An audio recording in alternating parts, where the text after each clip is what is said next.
Death and Aliens, an in-depth look at horror and sci-fi TV from two friends who vaguely know what they're doing. I'm MK. And I'm Courtney. And Courtney, how are you? Well, I had picked out what I was going to say.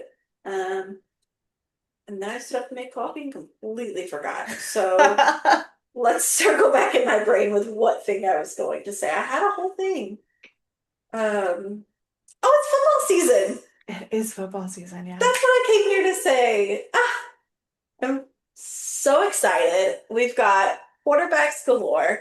We are going to have a team again one day. I am so stoked.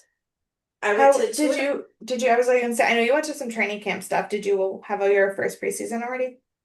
Yeah, that was yesterday. Oh, how was it? Um, I mean, we lost, but So did we, but we didn't right, try. yeah. I mean, we're testing out quarterbacks right now because Right. obviously Derek Carr retired. Praise Jesus. Yeah. And I really wanted to root for him because he was Saints. I really wanted to, but God, I hated him on our team. Um, and so thank God he's retired. So we now have Rattler, who was his backup, and then Hayner, who is third string, and then we have Tyler Shuck, who was our second draft pick, second Mm. pick. I don't know what order you said that in. Second Yeah. round draft pick.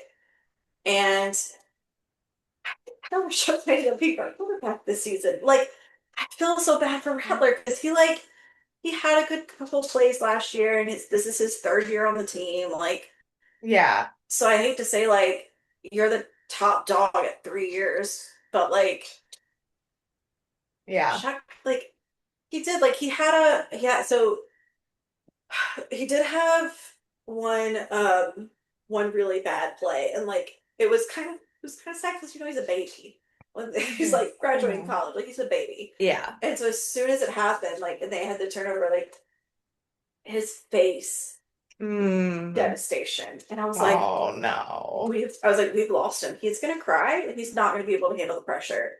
And then everybody was like, all the coaches were like, no, no, you did great. It's okay. It happens, whatever. And then he went Yeah. back out there and had an amazing throw. And I was like, you get back up again. That's the whole point. And I was like, Yeah. oh, thank God.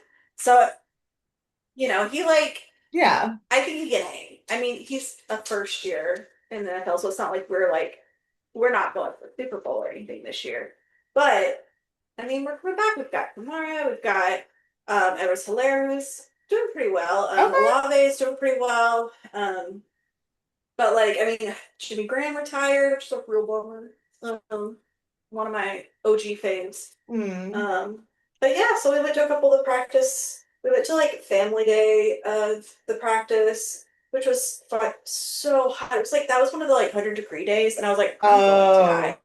Oh. Um, but it was really fun, and it was the last day they were doing training without pads, so like it Mm. was just like kind of low key. And Yeah. the next week we went back, and they'd had like a legend for signatures, and guess who was there?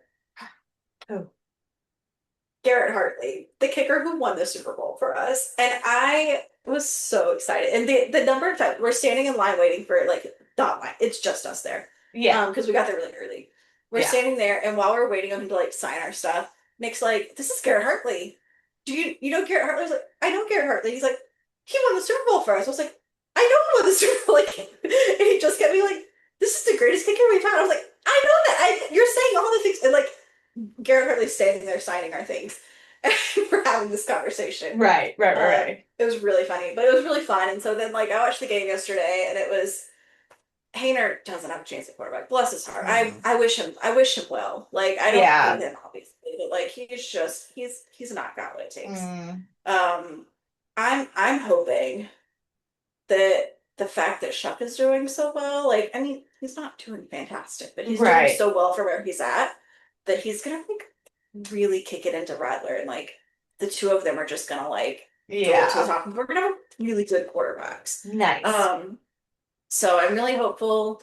We have our first draft. I'm in 2 leagues this year because I'm doing like friend group league, and then I'm doing my women's league that I always do.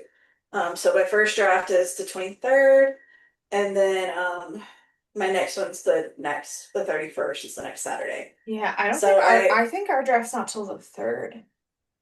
Well, we usually do it like Labor Day weekend, but I was like, I don't want to do it on Labor Day because one, that's a Monday, we're recording. And I don't know that I have off for Labor Day, but I was like, I don't want to do it then. I was like, I don't really want to do it Sunday, just because like I could, but I don't want to. Yeah. Um, but yeah, so we're doing it.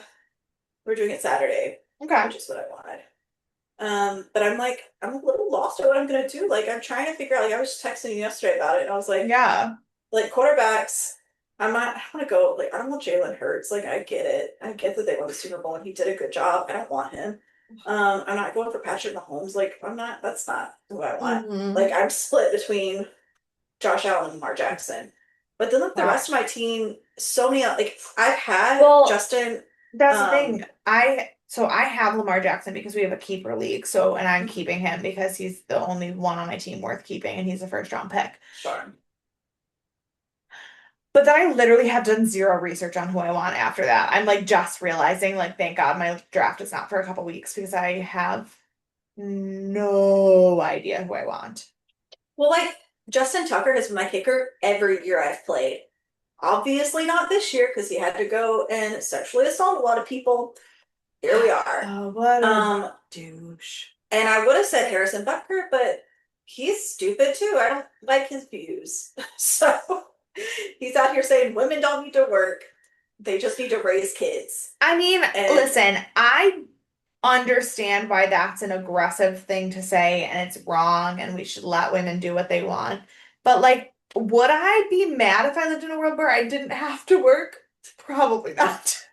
right. I mean, I would lose my ever loving mind, but that's we all know who I am. If I Right. wasn't allowed to work, If we'd have a if problem. my job was to stay at home and raise kids and do nothing but read Yeah. books and cook dinner, I would. And take drugs.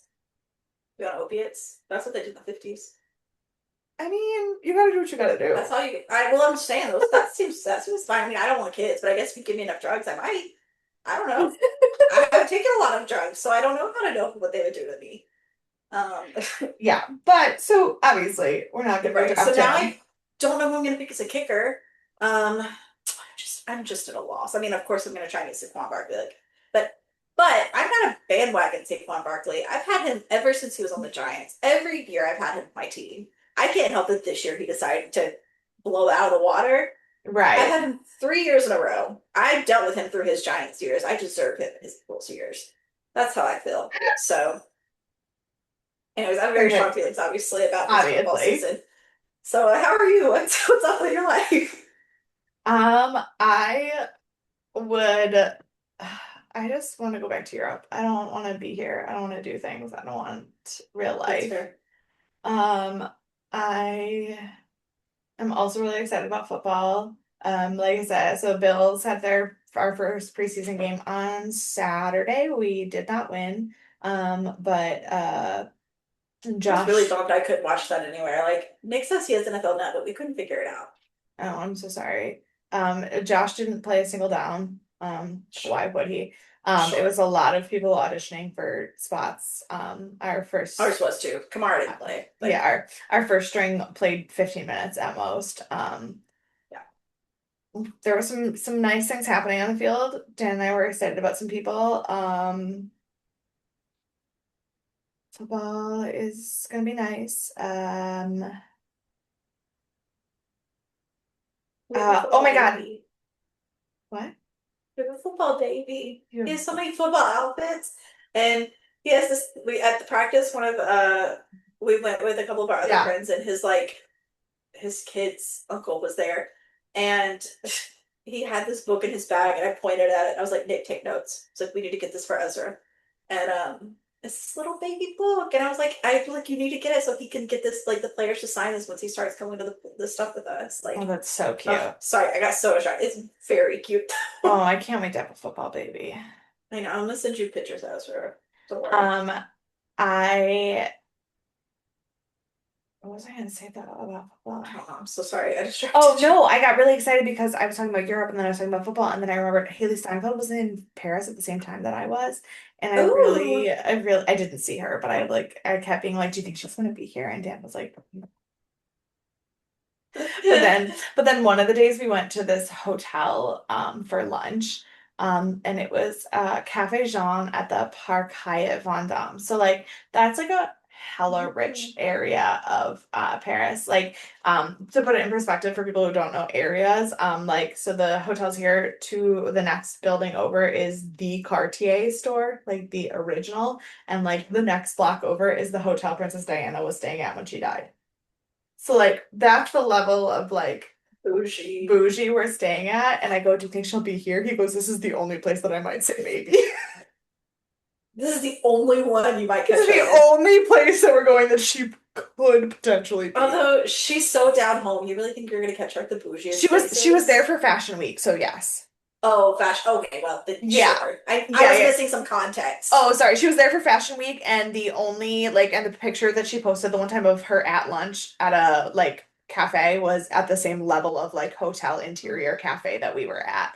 Um Gotcha. um but no, like I mean here when her and Josh go out to dinner in Buffalo, they just like go to regular fucking restaurants, like they're normal Right. people. But like no, she was in Paris for Fashion Week, Yeah, that changes without things. Josh. So like was she gonna be at the bougie ass fucking Right. places? Absolutely. Yes.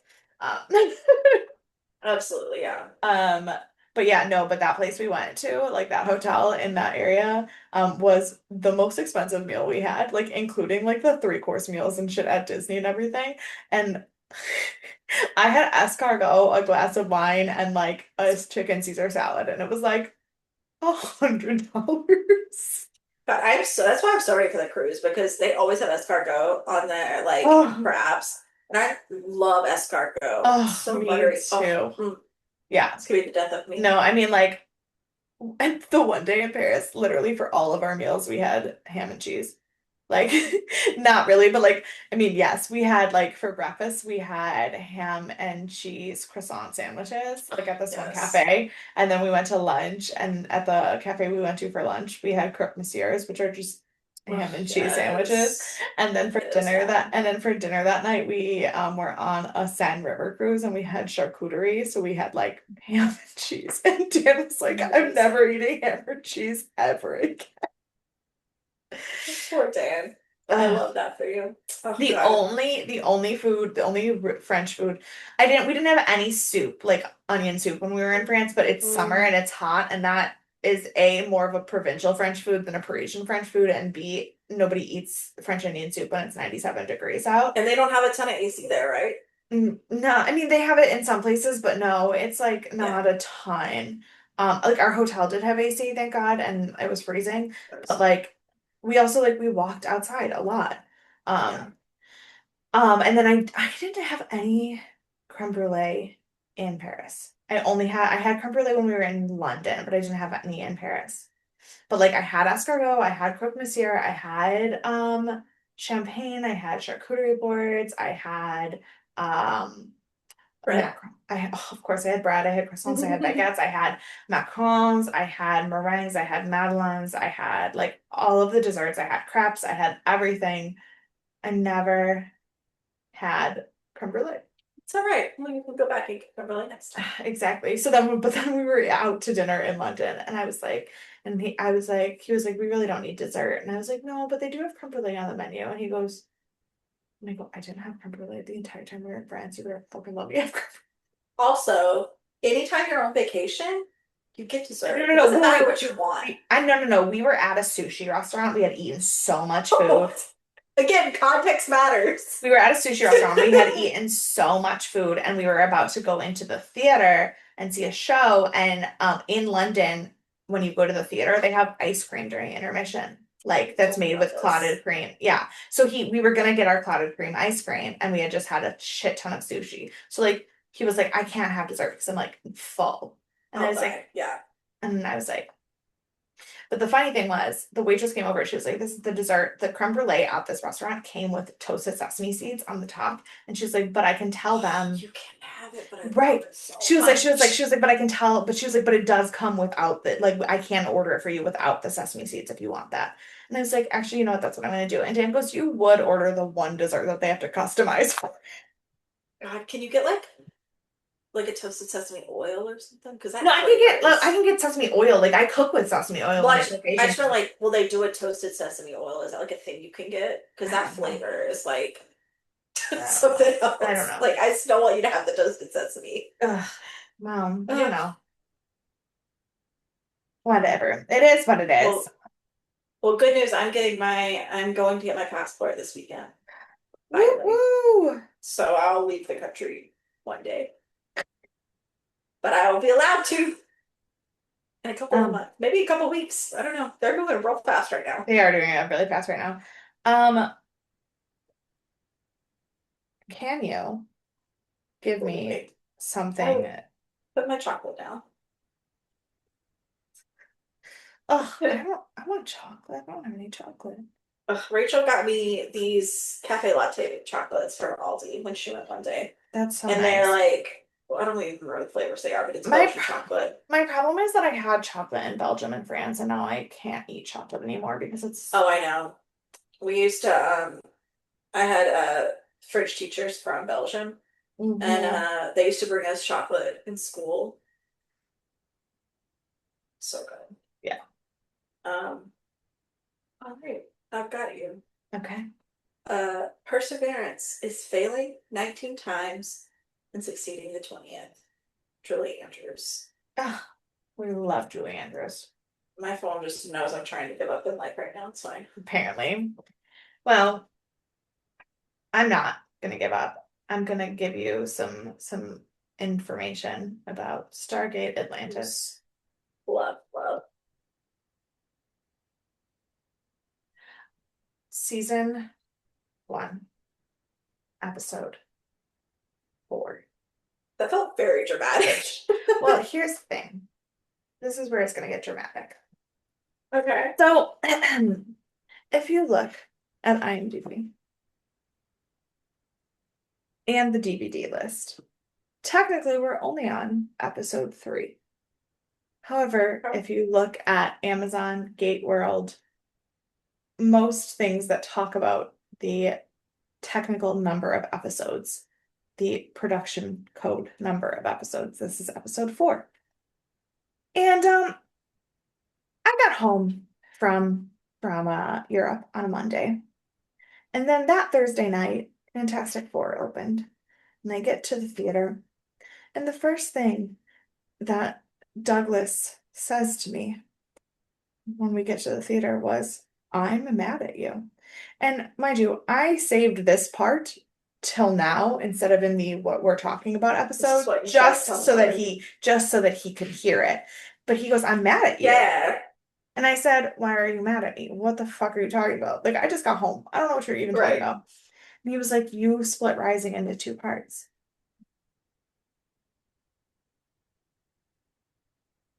I My said, number one fan.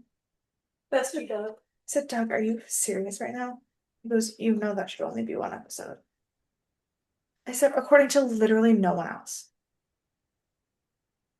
But you bet, Doug. So, for Doug, I guess 38 minutes is episode 3, but for the rest of the fucking world, it's episode 4.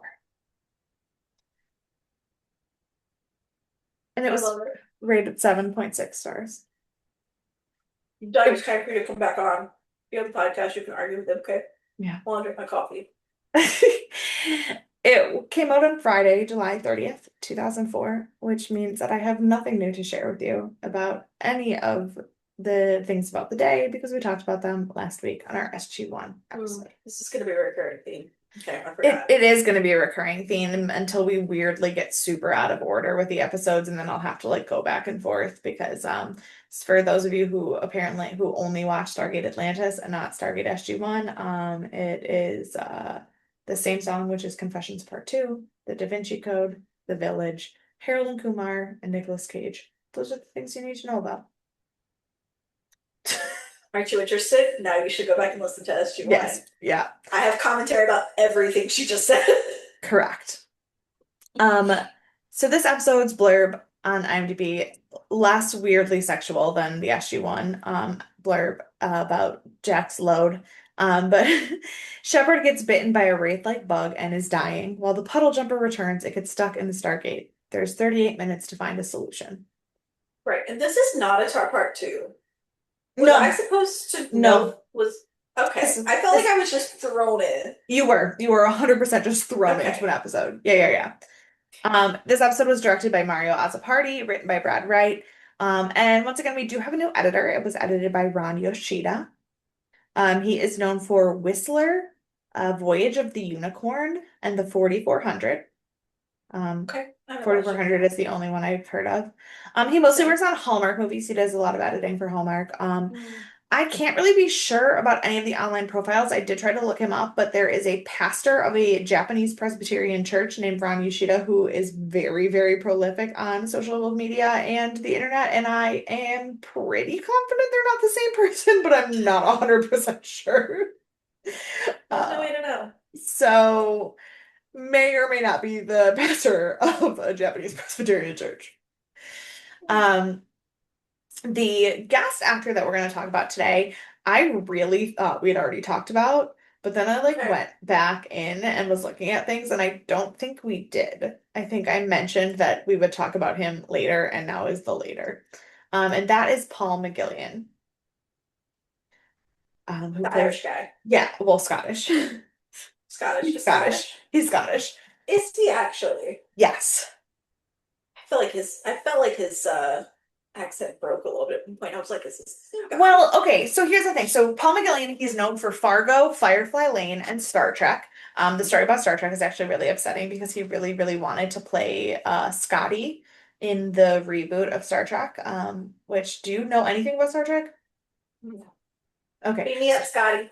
Yeah, so Scotty is the was the one of the people in the engineering. I don't know why I couldn't fucking think of the word engineering. He works in And the engineering and Vulcans. That's Star Trek, right?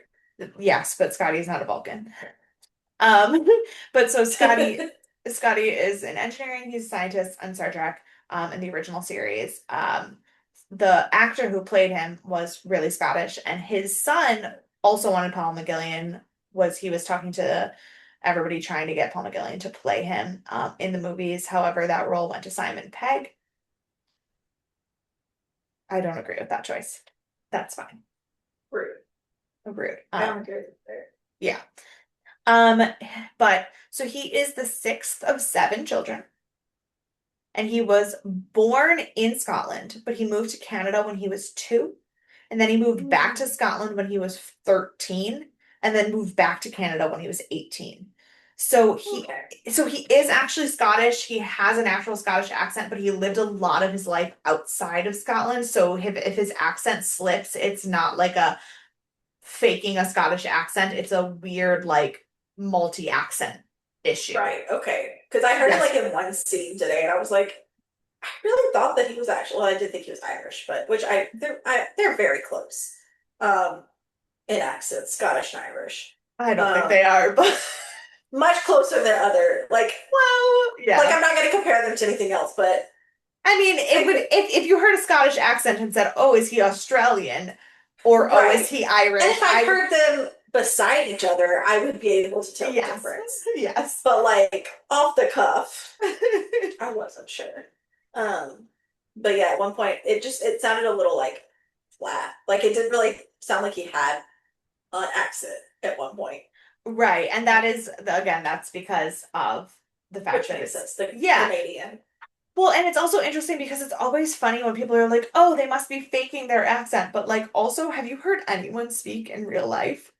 Because Right. accents are weird. And today when I was Well, in I never questioned it until today when I was like, today, so it's funny because like obviously you are from Louisiana. right. There are things that you say that are very colloquially Louisianan. You don't have a Southern accent, especially not compared to your friends. Right. Because I was told in order to be professional, you can't have a southern accent. So here we are. I have been told by people that I sound Canadian. There are things that I say that are very Buffalo, Minnesota, like like Midwest accent. But also, I don't sound like anybody else from where I'm from either. And I know Right. this because today, in my like foundations of reading, we were talking about phonemes and language, and they said if you had to spell the word exit the way it sounded, how would you spell it? I And guess like a KS. I said EKSIT. Everyone else in the room said EGZIT because they say exit. Exit. Exit. I, Exit. but I say, Exit. but I was like, Exit. but I don't say exit. I Now say I don't know what exit. to say. Right. But I was like, no, but I didn't say it because I thought, oh, K is, or X is KS. I was like, exit, exit, EX. Like, and I said Yeah. it in my head, and then I said it out loud, and then nobody else said the same thing. And I was like, do I speak the same language as these people? I know you don't. I don't think you have an accent, but I think you, when you do, it's Canadian. Like Right. that's the pieces I hear from you that are Right. like, But it's like, so yeah, like I sound less Canadian than other people in Buffalo, but more Canadian than other people outside of Western New York. right, And like so accents are weird, and it's part of it's because of how many different places I have lived. yeah. So like my voice doesn't make any sense. So do I blame a Scottishman who lived No, most of his life outside of Scotland for dropping his accent on certain phrases? Not at no, all. no. Um, It just made me curious. so he was weirdly like really into like wrestling, but not like WWE. Like he was like a wrestler in school and then like decided Oh, not okay. to go into wrestling because he wanted to do acting. But then also when he went to college, it also wasn't for acting. He has a teaching degree from Brock University in Toronto. Um, he's a very interesting man. But again, This is he's why our other guy could be a preacher that's true. because of That's people true. like this. That's true. But he also is not super active on social media. Um, he does show up at Comic Cons. I would really like to meet him, but that's fine. It's so funny because Stargate is so much more popular in Europe than it is here. Really? Yeah, I don't Did we they get 7,000 followers while you were there? no, I didn't talk to people while I was there at all, That's really. fair. That's I didn't do totally any fair. Comic Cons this time. Dan was like, "Are we going to a Comic Con this time?" I was like, "No." It's our honeymoon, weirdo. No, but like there's big Stargate Comic Cons in Germany every year where like everyone on Stargate goes to these. And like I don't think Michael Shanks has been at like an American Comic Con other than like two of them in the last 10 years, but he's at least two in Germany every year. Like it's Well, I'm getting my passport this week, and my friend is getting her German citizenship, and we might get married. We haven't oh, decided yet. okay. Yeah. I mean, he's Cool. gay, but like, we might get married because then I could live in Germany with him and I don't have to do all the paperwork and whatnot. Fair, fair, fair. Or like the same paperwork. Yeah. I'm sure there's something I have to do. There's something. I don't know. I mean, I have friends who live in Germany, so like I know places we could stay. Chris would let us stay there. Yeah, So let's do it. yeah. So we um we start the episode uh like you said in the middle of a story.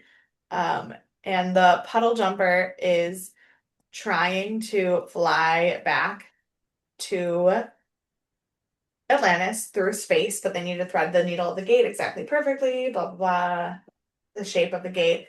But we find out that John has been bit by some weird bug thing, and it's still attached to him, and he's going to need to go to medical immediately. And he wants to take it off, but Rodney says they can't because they keep trying, and it just keeps hurting him more every time they try. Um, so they radio to Atlantis, tell them they have an emergency. Weir calls Becca, gets him ready to meet them in the gate so that they can deal with the medical emergency. And Ford tells Weir what exactly the emergency is and this bug and what's happening. And so she quarantines the jumper bay so that when they can take uh, John Shepperd. I don't like calling him John, but I also feel weird calling him Shepperd when he's the only one I use their last name. I don't know. Mm. I have weird feelings. It's because Joe But I Flanagan's mean, I so like, I Joe think, I think Shepherd when I think Shepherd, of him. yeah. Yeah, it's because Joe Flanagan's so hot I can't think when I think about him. Um Um, but so when he gets there, they don't want the bug to like spread to the base or whatever. So they start to go through the gate, but then they get stuck halfway through and we Yeah. get the credits. Yeah, I literally like watching this episode questioned my entire life. I was like, I understand that I have the worst memory of anyone I know. I get it. Totally. However, how do I not have any recollection of what's going on here if they've told me before? Like I really They I was like, do I need to watch every Atlantis episode again? Which I didn't do, no, obviously. no, they Um, certainly did not tell you this, and it does start mid-mission. yeah, that is excellent news for me and my mental health. In fact, this is the first time in the show ever that the team is out, like is coming back from an away mission. Yeah. Which has Uh, happened in SG1, obviously, but like I guess I just wasn't prepared for it in That's Atlantis. well, we did also take a month and a half off. So, Right. so after the credits, the jumper is stuck in the wormhole and it's holding the gate open, and they can in the ship see that they are halfway through the gate. And Rodney figures out that the wings, it's the drive shaft or power drive, or I forget. I have it somewhere in my notes what they're called, but basically the little wings of the puddle jumper that are supposed to retract so that they can slide through did not retract, which made the ship too big to fit through the gate. And they can't fix it because the front half of the ship is in the wormhole. But Ford's arm is hanging out of the wormhole from the crash, and so Rodney and Taylor pull him back to stop him from being trapped in subspace. So now the main Atlantis team is all together in the back half of the ship. Um, Ford radios to Weir and gives an update on where they are and what happened because Atlantis is just sitting there waiting for them to come through the gate and they never come through. And Rodney starts panicking about the gate closing and the ship being cut in half and them all dying. I said because panicking is what Rodney does best. But Yes. Weir interrupts and says she needs to know the entire story. She's like, what the actual fuck is happening? I love her. She's like the voice of reason. She's like, Yeah. everyone chill out. Halfway Step at a through time. halfway through the episode, Dan just looks at me and goes, I cannot imagine the blonde woman playing her. That is very valid. Um, so Ford recounts their mission, and basically they went to ID and get more information about the Wraith ship that they had been dealing with in episode three, two, whatever. Um, whatever the episode before this is. No, episode one, two. Um, but they couldn't get any information from space, so they went to the landing site and they saw that the Wraith ship had left the planet. But they didn't realize the Wraith ship was a ship because it had Yeah. previously been a mountain and now the entire mountain was gone. Um, and Taylor is panicking a little bit because she said that that means that hibernation is done. They're going to cull food and people and um but then the team sees something and they start taking fire and firing back and they're running through the planet. Um as we're getting this background information that Weir and us are both getting, Rodney interrupts Ford and was like, this is too much information. You're wasting time. We only have 38 minutes to solve the problem. Which for those of us who are Stargate aficionados of 8.5 seasons at this point, we know that 38 minutes is the amount of time that a wormhole in a Stargate can be stabilized. However, the people in Atlantis who had never really worked in SG1 prior to this were not 100% aware of the fact that that was the time limit. Weir was completely unaware of the time constraints of the wormhole, so she gets right on it. She starts putting a bunch of scientists together, putting people together, and Rodney is like, you have to make sure the Czech guy, who I can't ever remember his name, is on the team. Now, I don't know any of their names yet. the Czech guy who Rodney can't ever remember his name Mhm. is Zelenka, and by the end of the show, Rodney and Zelenka are quite the duo. But at this point, I think we have not really seen Zelenka yet, so we also don't know his name. Um, so they're putting all the scientists in a room together to solve the problem. Um, At this point, Beckett arrives to deal with the fact that he was called for a medical emergency. And Weir's like, yeah, so you're gonna come join us in the problem solving room. For the rest of my notes, I do in fact call it the problem solving room. Um, John wakes up at this point, and sees the Stargate and is like, what the fuck is going on? Um, so they discuss the possibilities. Turns out when they left the planet, the puddle jumper was taking fire, and it's possible that the drive pods were damaged. However, the only way to manually retract them is in the cockpit, which of course they have no access to. Um, in the problem solving room, Carson Beckett, the voice of the audience, asks why they can't just step to the front of the gate ship, appear in the gate room, and basically cut the ship in half on the Atlantis side of it. So Is he the Doctor, one that I hate by the end? no, Beckett's the Scottish one, Carson Beckett. He's the one. He's Oh, like, I didn't know his name. no. So Carson is the Scottish one. He's like, what is? Can someone explain to me? He's like, I'm a medical doctor. I'm not an engineer. I don't actually know what you're talking about. Can you please explain to me why they can't just like walk to the front of the ship and have everything okay? Right.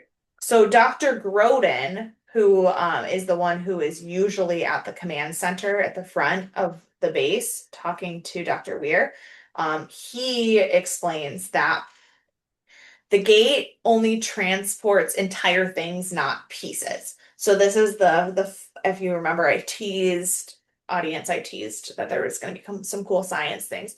Basically, the event horizon is kind of, I think of it like um in Willy Wonka when Mike TV like steps into the thing and then it transports him across the room. Um Mhm. and it messes with the size, but that's not the issue. The problem is that the event horizon basically takes everything it like you because they dematerialize and rematerialize, there's this thought that like if you stick your finger through, it'll immediately come out on the other end. But it's more like an actual transporter. So, like, if I put my phone in it, my entire phone will come out on the other end. But if I put my leg through it and then it closes, It my chops your leg, leg off. it chops my leg off. Like, it doesn't, I can't, because the rest of my body did not come through. It can't. Because it's not like a portal, it's like a transport. Yes, it's more like a transporter, not a portal. It's not like you open, it's not a doorway. It's literally like you put it here and then you press a button and it pops out on the other side. But the entire thing has to pop out at once. And if it doesn't have the entire molecular code, it can't re-pop it out. So he's like, it can't transport, it transports things, it's not in pieces. If the ship doesn't go all the way into the event horizon, it can't come out. Um, but that means that if the event horizon closes, the soldiers who are in the front half of the ship, as well as the front half of the ship, will just cease to exist. They won't pop out on the other end. They will just stop existing. Which also means that the back half of the ship, where our team is, will be cut open and they will all die because they will be sucked out of the spaceship into space. Um, Good so news. Yeah. So the scientists are all talking and they say, okay, let's have them close the bulkhead door so that there's at least some semblance of airtightness so that say this doesn't work and the wormhole does close, they'll be kind of floating in a bubble in space and they will have air for a limited amount of time that we can get another puddle jumper out there to rescue them. So we go back to the ship. Rodney closes the bulkhead door because also he's smarter than everybody in the other room anyway, so he figures out what to do. And then they call him and they're like, "Hey, you should close the bulkhead door." And he's like, "Hey, I couldn't have fucking figured that out myself." Um, I feel like he's really smart for someone who seems really flighty. he is really smart, but like in the most classical sense of the like the person who's so book smart that they can't be street smart. Like he is the Yeah, smartest person in the room, but because he's so used to being the smartest person in the room, he somehow has become the stupidest person in the room because he right. cannot function. Mhm. Um, so Rodney is having once again a full-blown meltdown about the ship and how nobody's gonna help him and they're all gonna die. And then John's like, hey, remember how I have a goddamn bug on my neck? How about you stop using your mouth and you use your brain and you save us? And everyone is like, oh, John, you sound so much better. Everything must be getting better. He's like, yeah, about that. I can't feel any of my limbs. He's a real trooper. Real trooper. Dr. Zelenka is at the base and he is working to discover how to manually close the drive pods, but he is doing it like in a controlled environment on a second jumper because he's like, here's the thing. The ancients built a lot of redundancies into their technology, like for I don't know what reason, but if they cross the wrong wire or touch the wrong thing, they could just like shut down the entire ship. And I would like, or like open the doors. So I would rather them not do that. Yeah, yeah, Um, yeah, for sure. so back on the ship, John is like, please take this bug off my neck. I can't do this anymore. But they're like, hey, we've already tried everything. And every time we try to get it off of you, it just digs deeper into you. Right. So they call Carson and they're like, he's like, okay, but like, what is the bug? How did it get there? Blah, blah, blah. So they tell him that they were running away from the Wraith. And as they were trying to escape the Wraith, John backed up into this like weird spider web and this giant bug was on it and it attached itself to him. And they describe the bug to Carson and they tell him that Taylor has theories that it's related to the Wraith and that it's probably, and that like this was a bedtime story that they were told as kids about this giant bug that would like suck their life out and it might be related to the Wraith. And Carson and they but they describe what it looks like and they say like it has like it's 2 feet long and has this giant shell, but then like it has this underside that like looks like a leech. And they're like, "Yeah," and Carson is like, yeah, but if you have a leech on you, you don't take it off. You don't pull it off. You pour salt on it. So, like, we need to figure out what will kill the bug rather than trying to remove it. Right. Um, And then we flash over to the problem solving team who are all just like screaming at each other and completely unfucking hinged. And they say that if the jumper is damaged, the entire ship could possibly explode once it gets through the event horizon. And if it explodes, once it's on this side of the gate, it could blow up the entire base. And Weir's like, okay, what is the percentage of that risk? And they're like, well, it's not that much. She's like how much? Is it worth stopping? And Dr. Kavanaugh, the douche hole, is This the is only like one who is like, I think we should stop. And she's like, well, I think you should shut the fuck up and do your job. that's Uh, almost word for word what she said. yeah. And then Holling comes to Dr. Weir and he is carrying all the stuff and he's like, listen, our people, they believe in this ritual before death, and Taylor's gonna die out there, and she's not gonna be allowed to be prepared for death. And I need to be able to talk to her and like help her do her prayers. And he's like really upset. And Weir kind of breaks down a little bit, and she's like, I 100% respect your customs. I 100% understand that you and I view death as a completely different like part of life. As Right. a leader, I absolutely will not call my team and tell them that I am spending any time preparing for their death because all that does is tell them that I don't have faith that they'll That you don't survive. believe in them. Right. And he's like, and like Colleen's really upset. And she's like, I can't. She's like, that's not what we do. Yep. Um, then Ford and Beckett are going through an inventory of everything that is on the jumper to see what materials they possibly have to try to salt the leech off of Shepperd's neck.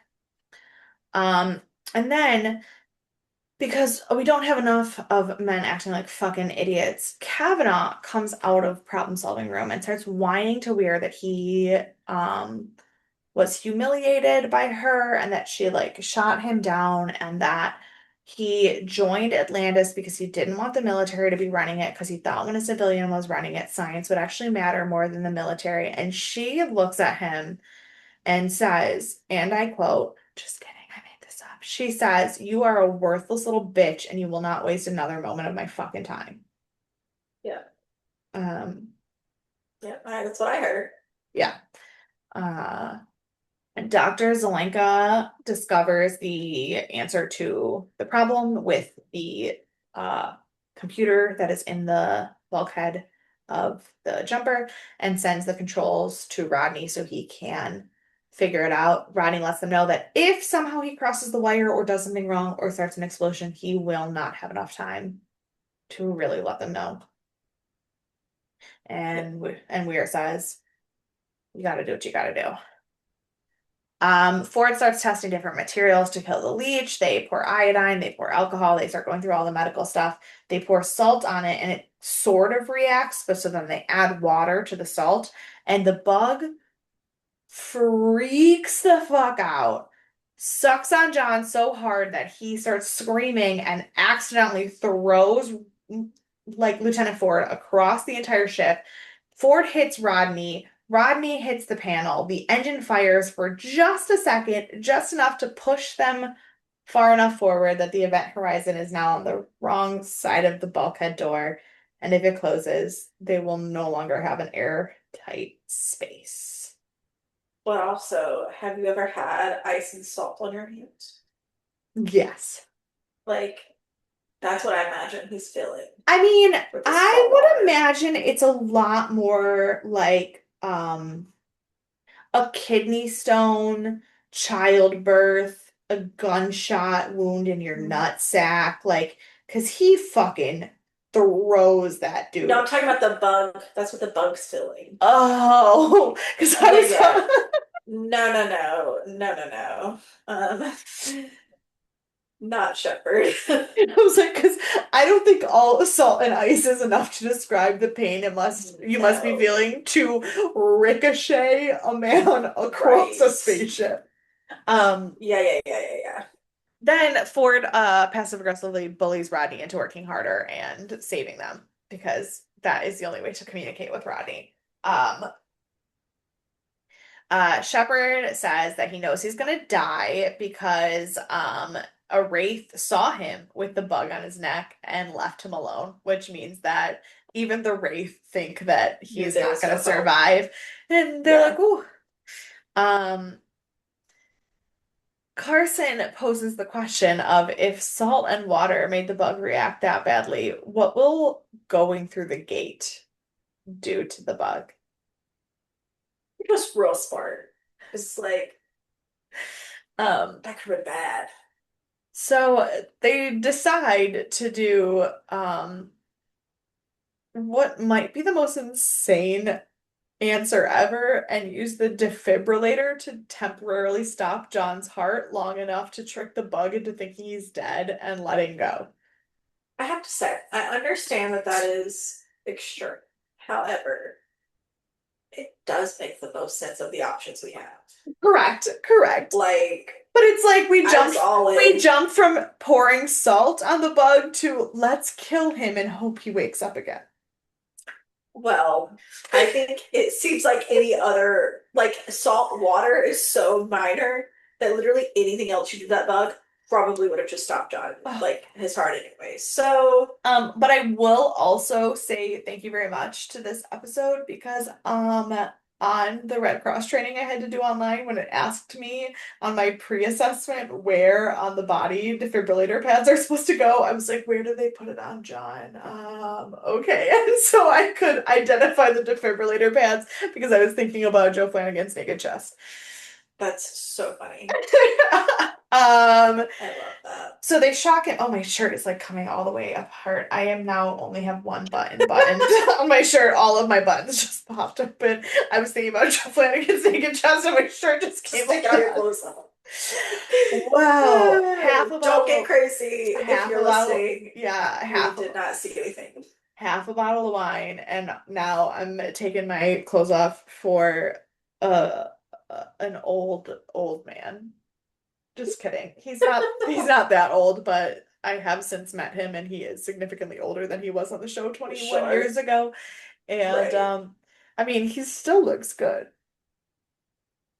but um his children are in college, so I feel like that makes it Yeah, yeah. a little A little too far removed for too our far age. removed. Yeah. Um they shock him, the bug comes off, they shoot the bug, they shock him again. He does not wake up. So they pull him into the event horizon so at least he is dead for less time before he gets back to the planet.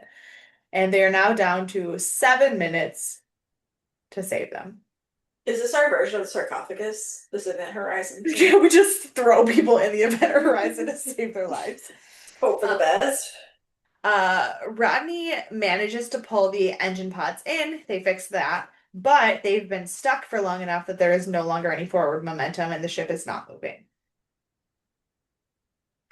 So they decide that the only way to do it is to blow the back hatch of the ship, get some air in there because Newton's laws of physics and motion. Um, but Ford is like, I will do it. And Rodney's like, no, you can't. But let's be honest, Rodney wasn't going to do it himself anyway. So Ford pushes Rodney into the vent horizon, pulls the lever to blow the hatch, um, which was pretty good timing because the dead bug was not dead. And it definitely started moving again. But uh, luckily, it gets sucked out in the hatch. Um, Ford holds on to a handlebar for dear life and uh kids makes it into the event horizon. They luckily he was not in space for long enough and they're able to save him. They're able to restart John's heart. Everything is great. Everybody is happy. John is now in the hospital recovering from his life being sucked out of him by a giant bug. And when they're all visiting him in the hospital, Lyra's like, hey, when you thought you were going to die, you wanted to confess something to everyone, and I didn't want you to do it because I didn't want you to die or think you were going to die. But now I'm a little bit curious, like, what on earth were you going to say? And he's like, I just wanted you all to take care of each other. And she's like, Bless. and she's like, yeah, I don't think that's what you were going to say. And he's like, I don't know what you're talking about. And that is the end of the episode. So, what are your thoughts, theories, feelings? Um, well, my feeling is that I don't like being thrown into the middle of an episode and questioning my sanity. Um, Not much appreciated. I think Weir is an excellent leader. I love her. I'm not as annoyed with Rodney as I was in SG1. You are correct. Yeah, I am fine with him now. which is funny Um, because this is one of the most obnoxious portrayals of Rodney ever. Like, he is so right, obnoxious in this episode, and you still don't hate him nearly as much as you do when you right. first meet him. Yeah, 100%, 100%. I don't know. I don't feel like I know enough, and I guess them being shocked that the mountain was a um. Spaceship. Yes, thank you. Um, I feel like I mean, they just came from a whole island. Like Yeah. Atlantis just rose. Like, Yeah. and you're shocked that the mountain was a spaceship. Like, I don't know. Yeah, and like this is Um, not Rodney's first time. Like, right, first of all, Taylor has lived on a planet with Wraith. And Rodney has worked at the SGC before and read all of the right. SGC's reports. So, like, if Ford and Shepperd were perturbed, I would say get over it. You shouldn't be, but okay, get over it. Taylor and Rodney are. unreasonably confused. Right, right. So it's like, okay, there's no need for that, but fine. Yeah. Um, yeah, I mean, I don't know. I'm not far enough in to have real predictions yet, but Okay. Okay. that's fine. That's That's fine fine. once I Yeah. got through it. Yeah. Um, who do you want to punch in the face? The guy that I said I didn't like, I've Dr. already read Kavanaugh? his name. Yes. Dr. Kavanaugh. Yeah. Um, he's such a fucking dick. He sucks. Um, I he was on my short list, but I am gonna pick Rodney. I love Rodney, but like literally everyone is dying and you're worried about a protein bar because you're having panic attack over Yeah. nothing, Which is, yeah, fair. which is so Rodney. But sometimes I just can't. Right. Uh, who is your MVP? think I'm gonna go with Ware. I feel like I should probably go with Jock, but I'm gonna probably go with Ware because I think she like kept it like stable and she was giving direction and she was like listening to the right people and she Oh wasn't yeah. letting anybody like step out of Yeah. place. Like she was the heart of it that kept Oh everything yeah. going. No, Dr. Weir was my first choice. She 100% came into her own as a leader in this episode, and we really like get to understand why she was the right choice to lead Atlantis. But actually, because you picked her, I'm gonna pick someone else, and I'm not gonna pick John. Hmm. I'm gonna pick Lieutenant Ford. Because I truly do not think that anyone would have survived this episode if it weren't for him. Because Is he the one that did the defibrillator? yeah, Okay. yeah. He did the defibrillator, he kept Taylor calm, he kept Rodney calm, he saved Shepperd. He was the one who actually pulled the lever on the ship and got them Yeah, like and he almost didn't make it and he was willing to be the one who didn't make it to save everybody else. He was the only one who was calm the entire time that way they were out there. Like very true. he is, if it were not for him, no one would be alive. So I am gonna pick, if you are gonna pick Dr. Weir, I will pick Lieutenant Ford. Excellent choice. Excellent All choice. I just don't right. know anyone's name yet. It's all right. We've only are a couple episodes in and we took a long break after the first couple episodes. So hopefully after this it will get a little bit easier to keep track of everyone. Um, and next week we are going back to SG1.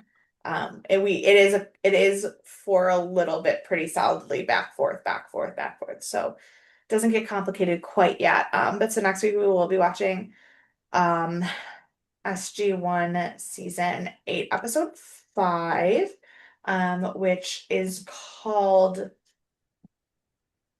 what's it called? It's called something stupid.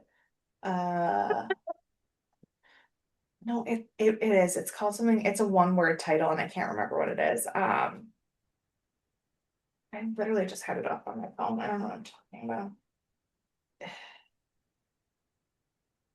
What the hell? Sorry, my phone just like opened not what I was trying to click on it on. Icon. It's called Icon. And my teaser for the episode is that Daniel Jackson will never change. Daniel Is he our Jackson icon? is Daniel Jackson. Great. He's gonna fall in love with it.